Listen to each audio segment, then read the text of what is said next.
Hi, I'm Dr. Felice Gersh, your integrative OBGYN, and for this session, we're going to talk a little bit about palpitations and women, particularly around menopause.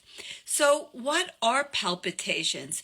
Well, it's a very generic term for a very strong or powerful heartbeat, rapid or irregular. So, it doesn't just mean one thing. It's kind of a global term that a woman, in terms of if it is a woman, is feeling like her heartbeat, she's really aware of it.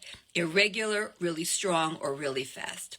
So it turns out that this is really widely recognized in the medical world, but not so much in the consumer world, and actually not talked about enough, even though it's documented in all the books that palpitations are a sign of menopause and perimenopause.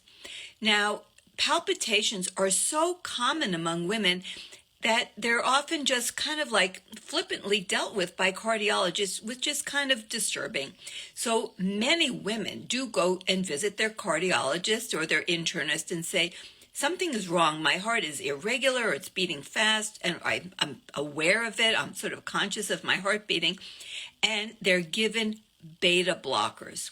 So these particular drugs will slow the heartbeat, and they can be quite effective, but of course they're not dealing with the underlying reason for the palpitations in the first place. And they can have some untoward side effects. So beta blockers are a real staple of cardiology and internal medicine practitioners, their daily practice. And the side effects can include, though, unfortunately, brain fog and weight gain. Just what perimenopausal and menopausal women want in their lives, right? So although I definitely understand the rationale and sometimes really the utilization is appropriate for beta blockers, but let's see if there's other things we can do or understand about palpitations and why they're occurring in such great numbers in women as their hormones become more fluctuating in the perimenopause and go down. It turns out, like everything in the female body, the heart, and including the conduction system that controls rhythm and rate of heartbeat, is definitely modulated by estradiol and progesterone. This is not like surprising. Everything has a role in the under the auspices of those amazing life hormones, estradiol and progesterone. Well, we're not going to go into every little bit of physiology, but just let me mention a few different terms.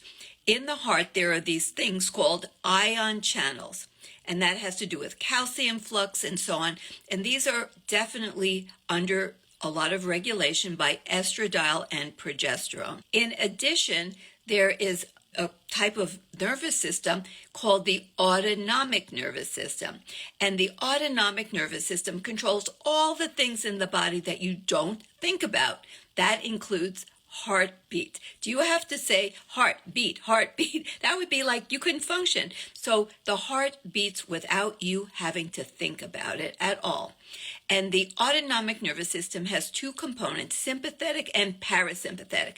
The parasympathetic should be the baseline. That's the type of autonomic nervous system that should be in play most of the time, except when you need to have an upregulation of the sympathetic, like due to some stressor, like you're being invaded by a pathogen like bacteria or virus, you're getting sick, or you have trauma, or you have to like run for your life, like the whole, run from the tiger kind of thing. So when you have a stressor, then the sympathetic part of the autonomic nervous system is activated. Well, just think about it. If you were running from a wild animal or you were being pursued, you would want your heart to beat really fast so that you could get that blood around really quickly. And you would want your blood vessels to constrict some so that if you were caught or injured, your blood flow would continue and you wouldn't go into shock because of blood loss. So the bottom line is that there are certain mechanisms that get triggered in the body when you're under stress, whatever the stressor is, even if it's worry, okay? Or one of the things that triggers stress is menopause and perimenopause. So when you're in a stress situation, you upregulate the sympathetic, downregulate the parasympathetic. And when that happens, you have a more rapid, more powerful heartbeat. So what happens in perimenopausal and menopausal women? Well, it turns out that estradiol, that life hormone from the ovaries, it actually modulates the neurotransmitters of the autonomic nervous system. For the parasympathetic, that's what we call vagal tone from the vagus nerve, this big finger of the brain that comes down and has branches that go everywhere, including to the heart. The neurotransmitter is acetylcholine. And without enough estradiol, you don't make enough acetylcholine, and therefore you're not going to have as much vagal tone. The parasympathetic nervous system is downregulated. The sympathetic, the stress part of the autonomic nervous system, has different types of neurotransmitters. It has epinephrine and norepinephrine. When you have a lot of sympathetic tone output, you're going to have a lot of that neurotransmitter. And that triggers what? It triggers a more rapid heartbeat. Now, think about it. If you had like a big allergy attack, or someone had an anaphylaxis, they have EpiPens. EpiPens have epinephrine. What happens as a side effect? You have a more rapid heartbeat. So when women are going into menopause, perimenopause, they go into a more stressed state because they don't have enough estradiol to modulate the neurotransmitter situation, and you end up with too much output from the sympathetic, not enough vagal tone, not enough from parasympathetic, and the heartbeat becomes more rapid. And that's not the whole story. It turns out that progesterone also plays a role. Now, in the menstrual cycle, you can have different types of heartbeat actually varying by what's going on with the menstrual cycle. And you tend, when you have a lesser amount of estradiol and progesterone, when you're having the period bleeding, to have more risk of tachycardia. So that's an interesting thing. And it turns out that there's also a difference in the types of role that progesterone plays. So progesterone is more of a muscle relaxant. So it may help to do also some relaxation also, and it's very anti-inflammatory. So progesterone, when you don't have enough, may also be contributing to the tachycardia as well. Well, it turns out that when you don't have enough estradiol present, you also don't have enough proper blood flow sometimes to the heart, because it turns out that the vascular system as well, when you don't have enough estradiol, will become more constricted. Now, here's an interesting fact. When you have a woman has a heart attack and they do procedures to reperfuse. We call that, like if you have a clot and then they get a stent and the stent opens up the blood flow. Well, there's actually a trigger that can be initiated that can create an arrhythmia just from doing that procedure.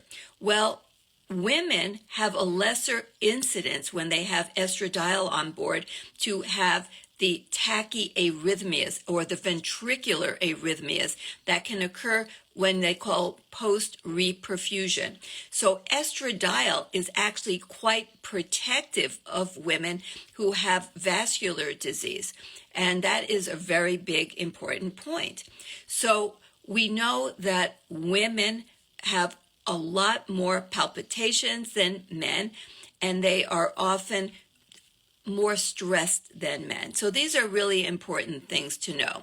Now, another thing that can happen when you're perimenopausal or menopausal is that you have changes in digestion. And that's because your gut microbiome shifts to a more dysbiotic or abnormal type. And you may actually not absorb nutrients as well. So that's another factor. Well, it turns out that one of the key nutrients that helps regulate the heart rate rhythm is magnesium. And many women are deficient in magnesium. So one of the treatments is take magnesium. So Of course, if you have an arrhythmia, it's really important to get it evaluated professionally. If it's really recurrent, you want to make sure you have an EKG, and I'll tell you a little bit more about the workup in a minute. But at first line, try some magnesium. Try taking about 400 or 500 milligrams of magnesium glycinate. Now, what if you're one of the many women who's suffering from palpitations? You feel your heart beating really fast. You don't know what it is, and you're worried, and you should be concerned because we want to check it out. What's one of the things that can happen? It happens more often in men, but as women and men age, women have a higher rate of atrial fibrillation. So by the time women get into their 80s, the rate of the incidence of atrial fibrillation is close to equal in men and women. But in younger years, even as like 60, that's not young by a lot of people's standards, but like 60-year-olds, men have about twice the incidence of atrial fibrillation. That's where you have the top of the heart, the atrium, or just like quivering like that. And it's very dangerous in terms of risk for having blood clots form in the heart that can be shot out and into the brain, and that's a stroke. So, and there's other problems associated with atrial fibrillation. And if your heart is beating rapidly, you need to get it checked to make sure you don't have atrial fibrillation. So if it's an acute kind of situation and your heart is beating really fast, you should go to an urgent care or an ER to check it out. Now, what would be a typical workup for someone who just has irregular heartbeats or rapid heartbeats on occasion, and they go to see a cardiologist? Typically, you'll get an EKG. You'll probably have an echocardiogram, because another condition that is very common in women more than in men is mitral valve prolapse. I bet many of you have heard about it, and that also can be associated with irregular or rapid heartbeat. So that would be picked up by an echocardiogram. And sometimes women have irregular or rapid heartbeat, but it's not all the time. And then they go in to see the doctor and they get checked and their heartbeat is normal at that time. So they may get a Holter monitor. That's a 24-hour monitor device where you go home with this monitor and it will check your heart rhythm at all times for 24 hours and then see if something showed up. Sometimes it doesn't show up even in 24 hours. So you get what's called an event monitor, where you can wear it for maybe 2 weeks, and whenever you feel something happening, you press a button and it will retroactively start to record, and then it will record what happened with your heart, and then it can be read out, and then you get a report of what happened. Now, it turns out that there are apps that can actually be very useful. I don't want them for primary diagnosis, but follow-up. And you can actually get your own EKG monitor through a cell phone, and they're not very expensive. But this is something you would want to get later, or if you just like to look at and check out what your heartbeat is and get an official readout of an EKG, but this doesn't replace a doctor or a cardiologist, you can actually get them just for fun or to follow up something after you get diagnosed. So, do we know if we go on hormone therapy in menopause or perimenopause that this will fix an irregular or rapid heartbeat? The answer is we don't have data. The only data we have is from the Women's Health Initiative, which is really unfortunate. Now, we have science, but we don't have clinical studies. And now, remember, if you've listened before to myself or to others, that in the Women's Health Initiative, they used conjugated equine estrogens, which when you swallow it goes into the body primarily as estrone. That works on the alpha receptor. Well, what they found was that when they do that reperfusion I mentioned, and they find that estradiol helps to prevent the terrible arrhythmias that could occur during the reperfusion process, they discovered that the estradiol is working on the beta receptor. That's one of the other receptors that estradiol works on. Remember, estrone only works on the alpha. So when they do studies with oral estrogen, particularly conjugated equine estrogens, as they used in the Women's Health Initiative, they're primarily looking at the effect on the alpha receptor. Well, it turns out to control the rhythm properly, it relies on the beta receptor. So when you do studies with the wrong thing, you come up with a different conclusion than what you should. So if you go on Google, you'll find there are a lot of articles written saying, oh my goodness, hormone replacement therapy increases arrhythmias. That is using the alpha receptor agonists, the ones that bind to the alpha receptor. If you keep looking and you do a Google Scholar search, you'll find a lot more data showing that with estradiol, physiologic estradiol, and the other science shows that it does reduce tachycardia and palpitations and arrhythmias. The opposite of what the oral estrogen does that creates the estrone. You see how you have to study the right thing. So don't get fooled or confused by this kind of data. It's so challenging because when you have all that data and they just keep saying estrogen does this and they don't say what kind of estrogen, what receptor, it would be like saying everything that is good that comes from like eating walnuts or avocados, the fats in these wonderful foods that no, never use them. They're terrible because you do all your studies with trans fat. And so then you say every fat is evil. So don't get confused if you go in Google after this and you see it says estrogen. Those are studies all using the oral version that turns into estrone. When they look at the science, it's the beta receptor in this case that helps to modulate the rhythm of the heart.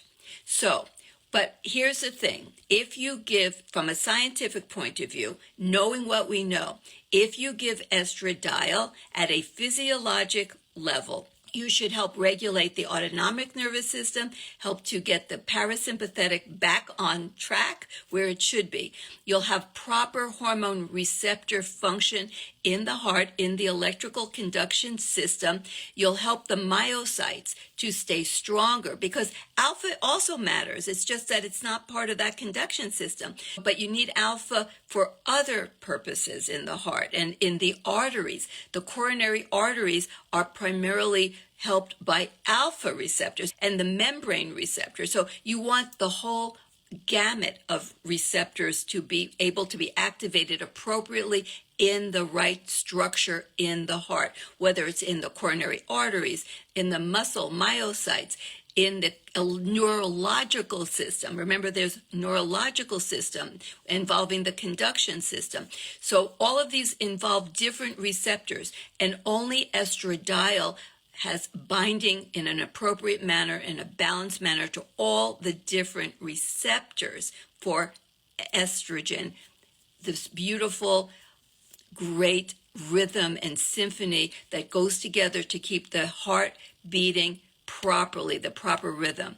And estradiol is essential for every aspect, energy in the heart, blood flow to the heart, contractions, rhythm, the autonomic nervous system. So we need estradiol. But I cannot point you to, this is a clinical study that proves that giving physiologic doses will maintain proper heart rhythm. I cannot prove it, but we certainly have data showing that estradiol helps to prevent arrhythmias during cardiac reperfusion, and that is good to me. That we have enough data, enough science to say, in my opinion, I'm always telling you my opinion, that the heart will work better and function better. And not just estradiol. I have to just bring progesterone back in for a minute. It is definitely the yin-yang. So there's different things in terms of what's called QT interval that has to do with arrhythmias. I'm not going to go into the science, but there's this yin-yang. They balance each other. So you definitely want to include progesterone. Most of the data is on estrogen in form of estradiol, but progesterone is also important, and it does have an effect, and it seems to shorten the QT interval, which can help protect against arrhythmias. So progesterone is also protective. So you want that balance. You want the beautiful, once again, symphony of hormones to help maintain what happens in a healthy younger woman. By the way, estradiol does increase heartbeat. That's why women have, in general, a more faster heartbeat than do men. Estradiol keeps us pumping, keeps our heart a-beating, and of course, it is my personal favorite hormone. And I wanted to share a little information about palpitations, and I hope that this was helpful.